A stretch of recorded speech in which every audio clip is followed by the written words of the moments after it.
અંકલેશ્વર પાસેના મુલત toll plaza પાસેથી કારમાંથી આંકડાના જુગારનો હિસાબ લઈ વાપી જતા બે ઇસમને એલસીબી પોલીસે ઝડપી પાડ્યા હતા. બંને ઇસમો વડોદરાના ગરાડી ગામથી આંકડાનો જુગારનો હિસાબ વાપી આપવા જતા હતા. ભરૂચ એલસીબી પોલીસે 3.62 લાખનો મુદ્દામાલ જપ્ત કરી 3 ઇસમને વોન્ટેડ જાહેર કર્યા હતા. ભરૂચ એલસીબી પોલીસની ટીમ નેશનલ હાઈવે ઉપર મુલત ચોકડી વિસ્તારમાં પેટ્રોલિંગમાં હતા. તે દરમિયાન વડોદરા જિલ્લાના ગરાડી ગામમાં આંકડાનો જુગાર ચાલી રહ્યો છે. આ જુગારનો હિસાબ લઈ બે શખ્સો સ્વિફ્ટ ગાડીમાં વાપી ખાતે આપવા જઈ રહ્યા હોવાની માહિતી મળી હતી. જે માહિતીના આધારે એલસીબી પોલીસે મુલત ટોલ નાકા પાસે વોચ ગોઠવી હતી.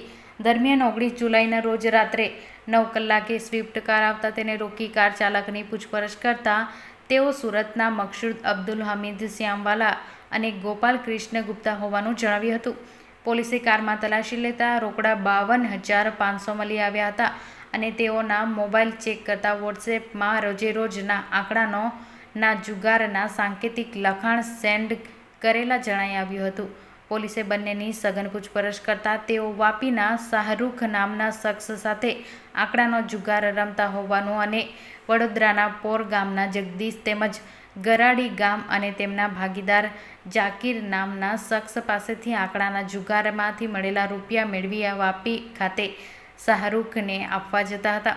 પોલીસે રોકડા રૂપિયા 52,500 અને 10,000ના બે મોબાઈલ 3 લાખની સ્વિફ્ટ કાર મળી કુલ રૂપિયા 3,62,500નો મુદ્દામાલ કબજે કરી વાપીના શાહરૂખ, પોરના જગદીશ અને ગરાડી ગામના જાકીર નામના શખ્સને વોન્ટેડ જાહેર કરી તેઓ વિરુદ્ધ અંકલેશ્વર બી ડિવિઝન પોલીસ મથકમાં ફરિયાદ નોંધાવી હતી. પોલીસે ગુનો નોંધી વધુ 3 વોન્ટેડ ઇસમોને ઝડપી પાડવાના ચક્ર ગતિમાન કર્યા છે.